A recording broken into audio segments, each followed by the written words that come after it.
the thing. Sometimes there's nothing you can do for psychotic people. But some people are literally, dude.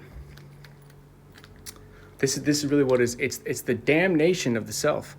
It's the damnation of the self. It's like, I mean, dude, it's some people they're just out to destroy themselves. And they do it in obscure ways, they do it in roundabout ways, they do it in non-distinct ways, they do it in strange ways. They do it in curious and circuitous ways. And this, you have to understand that these people, they're out to get themselves. They're literally out to get themselves. You can come across these people and there's really nothing that you can do. This is the thing.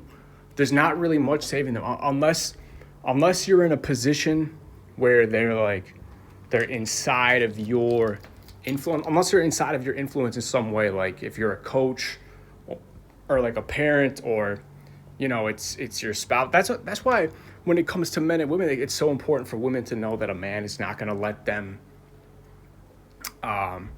be calling the shots, because a woman has a proclivity to destroy themselves. They are the aspect of gender within the construct of within the human species that looks to destroy things. That is their natural state. And that's not to say anything against them. We need that, because things, if they don't get destroyed, become stagnant and will be broken in a way that is irrevocably, it becomes mutated. Things without destruction become mutated over time. So this is what the role of the feminine has to do in society.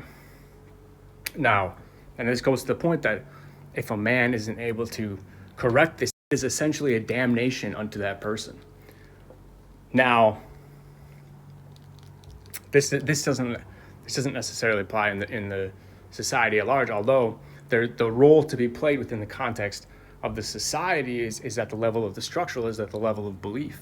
So that comes within a culture's, it comes from a culture's exterior, at least the periphery, and works through the centers of influence in the culture to be able to, and this is where culture does have its push and pull, because the progenation of culture, it does live in this space where it puts itself in the context where it has a building off of truth that is based off the influence of the opposite impulse to destruction. So the impulse that is of opposite to destruction is essentially being influenced when cultures are in that state of flux in that direction. So this actually speaks to the fact that culture at large it's not fully a destructive force. It does have a building aspect of it, although it is manipulated fundamentally. This is a reflection of culture, or this is a reflection of the biological that is actually portraying itself within the context of some supra-biological, within the context of culture, within the context of technology, force. Now we trace this back, all the way back. This is all being said. It took a couple of detours there, putting it into the context of culture, and the genders of the human race, to say that there is an impulse to self-destruct that is inherent within not only the culture, not only the species. The culture does this in a similar way. It has append itself to the burgeoning at large of what that is. So this traces us back. Now we have these impulses. The impulses to destroy, and the impulse to counter that with some sort of influence not to destroy. This is the thing. There's the impulse to destruction, and then the impulse that is opposite of that. And so, like, when you're viewing things of, you want to talk about growth, and this is why the impulse to destruction is actually important. This is why, because people usually frame this as, okay, we're looking at this as this dichotomy of things, this coincidence, oppositorum, the coincidence of opposites in this situation being that the growth, that people growing is a natural state of half of the dichotomy, and the destruction is coming on the side of, okay, what grows must be destroyed. And while that's a natural impulse because we live in a world at this point that has a positive view of things, it's not necessarily the case. Because who is to say that growth has to be growth? This is one of the aspects of our culture which is interesting, because we view growth to be inherently an aspect. We view growth to be inherently an aspect of reality. We think we see, and it is, and it fundamentally is. But we view time as linear, going in one direction, growing in one direction. We see space as linear, growing in one direction. We even look at the fabric of the universe and it seems to be expanding. We see inflation constantly, impacting the currency, the purchasing power, and the economies of the world that we've lived in the modern era.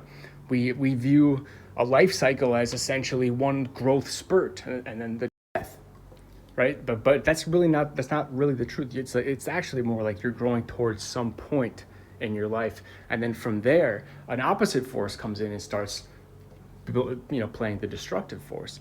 But this is all to say that it's not inherently of the thing for there to be a requisitely dependent force or viewpoint that sees growth as the inherency. Actually, destruction is of just, and I think this is a particularly Western view, that we really don't see the world in this way. Destruction is just as important of a force as growth is, because without destruction, you don't have the requirement for there to be growth. You don't have the requirement for anything in its opposite. Growth without any opposing force almost doesn't come into existence. Now, destruction can't work off of anything itself. It has to be influencing something, and that thing has to have come from somewhere. So I think it's really a function of where we live in our society or in our era, that we view, or in our, the generation, the cultural millennium, whatever, that we view destruction as a force acting upon the systems in like a negative way. But it's actually not the case. It's because destruction forces there to be something in its opposite. Without destruction, there would not be a force that opposed it coming into the context of actually influencing things in a dichotomous way. It just wouldn't happen. So this is all to say that when we see people living a life where they are basically going down a path of destruction, they're going down a path of destroying themselves through their actions, through the way they interact with the world, through their calcifications, through the amalgamations of how they see things, through the very engenderment and treatment to how they are interacting with the world. You see people that are going down a path of destroying themselves, and you ask why. Why do people engage in this type of behavior? Just at one level, you could say, okay, it's ignorance. It's them acting out of some negative, acting out of fear, acting out of some negative emotion, attempting to place things in a context that they can understand. All of this, at one level of view, is valid. But the other level of view that I'm trying to get at right now is that their impulse and their requisition for them to be acting in the form and in the vector of destruction, for them to be doing so is actually a requisition. It is a requirement upon the fact for there to be any change at all, for there to be anything in flux, for there to be anything other than decay. We think of decay as a destructive force. Well, it's actually, the destructive force is actually an aspect of growth. It's actually an aspect of the same thing. It has its union of opposites. It's the union of opposites. And it plays itself into the same context. And it's like that those people that are going down that destructive path are requisitely acting out. They're acting out some sort of formulation within the context of, for there to be a requisition for there to be any growth at all, there must be the destructive force. It's not an option for it not to be there. So these people are, in essence, they're acting out one aspect of growth in and of itself. So this is the fundamental thing. It's like it has to be accepted in some level. You have to allow people that want to go down this road. You're, you can't really stop them because it's what they want. It's what they want to do, and for there to be any other choice for there to be made, would necessarily be a mistake, because they're going to get what they want, and people want to say, oh, there's a sweet justice, there's a beautiful Justinian and righteous karmic action unto these people that are enacting out the erroneous, that are giving some level of false effort into the context of the life that they're leading. But it's actually it's wrong, because the karma isn't in the fact that they're going to get served, that they're going to get the consequences, although they will, but it's that for that them going through that process, them enacting their own destruction, is a requirement for there to be change at all, for there to be a process at all. Now we still do see, okay, which of these forces ultimately wins in the end? Well, there is a beautiful aspect of this which does. In the post-Enlightenment West, we see growth as fundamental, and I think that it is. This is because it almost breaks through again and becomes the nuanced view, because there is an aspect of things where, yes, destruction is required for there to be growth at all, but at the end of the day, the nature of the summation at the end of the process is a growth. There is an incremental growth that incurs itself. We do see it. And so there's a visible requisition unto reality, which has an accumulation. It has an accumulation. Now, it's paradoxical. It is paradoxical, and you can't really formulate this within the context of understanding outside of putting it in a context that gives it a beautiful unavailable truth. There's a beautiful unavailable truth that the aspect of things that are retained and pushed forth are really just a reflection of what was there all along. These forces, the growth and the destruction, they don't cancel out. They don't cancel out, because otherwise things would stay still. There's an engine. There's something. Now, there needs to be this competition, but the vectors ultimately point in their composition towards the direction of growth, and the destruction is required for there to be. But it's in the process. It's in the process. It's like angular momentum. It's like the centripetal force that gives motion to a wheel as it transverses across the horizontal plane. Yes, the rolling motion is actually in opposition to the frictional vector along the base of the wheel. The propellant, the motion, the direction of the wheel is opposite to the spin. It's very interesting centripetal mechanics, and we can see that there are these forces in opposition, but there is not an equilibrium. There isn't. At least in the conceptualization of the understanding of reality that we can have. But what this does is it gives you over, it grants you the ability to see that things are beautiful in their conceptualization. The people that are in the path of destruction are going down that path to be destroyed because they must.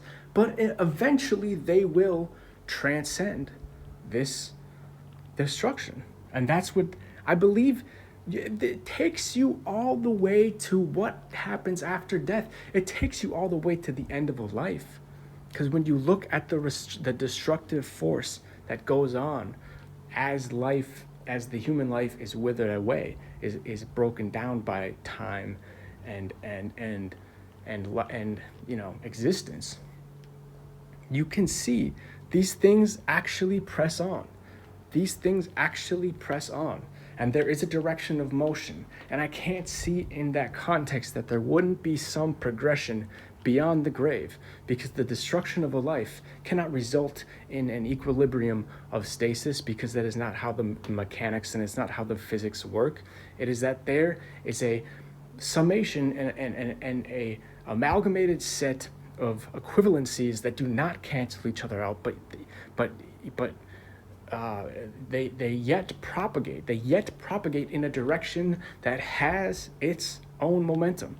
And I cannot see the human life being ended on its own set of destructions, because destruction leads to growth, and a growth in a direction has itself in some trueness, because it must, because there is no equivalency, there is no equilibrium, there only is progress. And this is a belief. It is progress at the cost of destruction, but it is progress nonetheless. And I do not think this could be disputed, because the mathematics, the physics, they bear this out. And we stand here in the glory of this. The glory of this truth is that everything is in its place and it's working its way towards something good. It's working its way towards something better.